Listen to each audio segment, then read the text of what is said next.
Kita mo ng dag-om sa kalangitan. Yan ay isang pagbabadya na naman sa isang malakas na ulan. Kasi ganito kagabi, kahapon, mga ganitong oras, ay makikita mo na yung kaulapan na maitim na siya. Tapos, kinagabihan, ang lakas-lakas ng ulan. Kaya parang ganun din ang mangyari mamaya. Walang kaulap-ulap eh. Puro Puro yung bang regular clouds ba na makikita mo pag maganda ang panahon. Pero ngayon wala kang makikitang mga clouds na nagsasabing hindi uulan mamaya. So ito,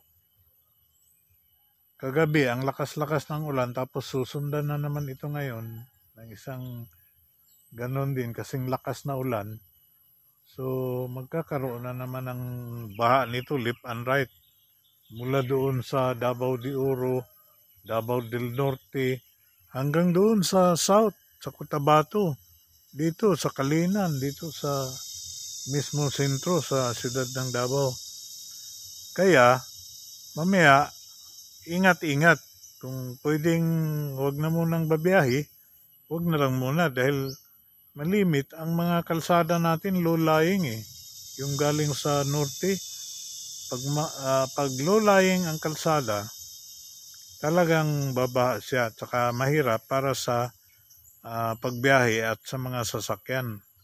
Dahil sigurado ko ngayon marami na namang mga sirang sasakyan, kaya pag may mga baha kasi, mapapansin mo, ang mga talyer ay puno ng mga repair sa sasakyan. Kaya mga kapatid, ingat-ingat at tayo ay magdasal para tayo ay manatiling safe sa buong araw. Yan kasasabi ko pa lang na uulan na naman Tingnan mo sa langit ang ulap. Yung ulap na yan, yung maitim na mga ulap na yan, yan yung may dala ng mga tubig ulan. Ayan maambon na. Maambon na dito. Pag ang ulan na ito ay hahaba ng 1, 2, 3 oras, sigurado doon sa mga mababang lugar, magkakaroon na naman ng ulan. Ayan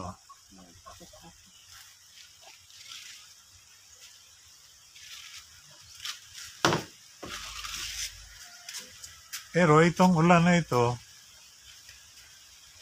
medyo palakas na ng palakas. Minsan nga dito, hapon pa lang binabaha na dyan sa Los Amigos, dyan sa Tugbok.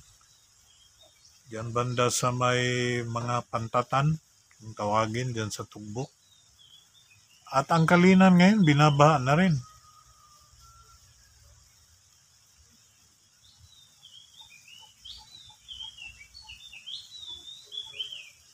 Ayan, pag naririnig mo yung umaawit-awit yung mga ibon, yan na yun. Ulan na naman. Pero ito ngayon, hindi masyadong... Kahapon kasi yung unang bugso ng tapo ng ulan galing sa langit ang lakas-lakas yung mga ibon pag inuulan kasi kumakanta yung mga ibon.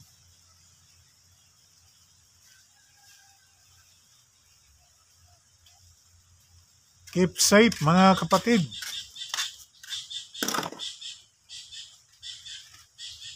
Lalo na yung may mga dala ng mga sasakyan, huwag ka agad lulusong sa baha.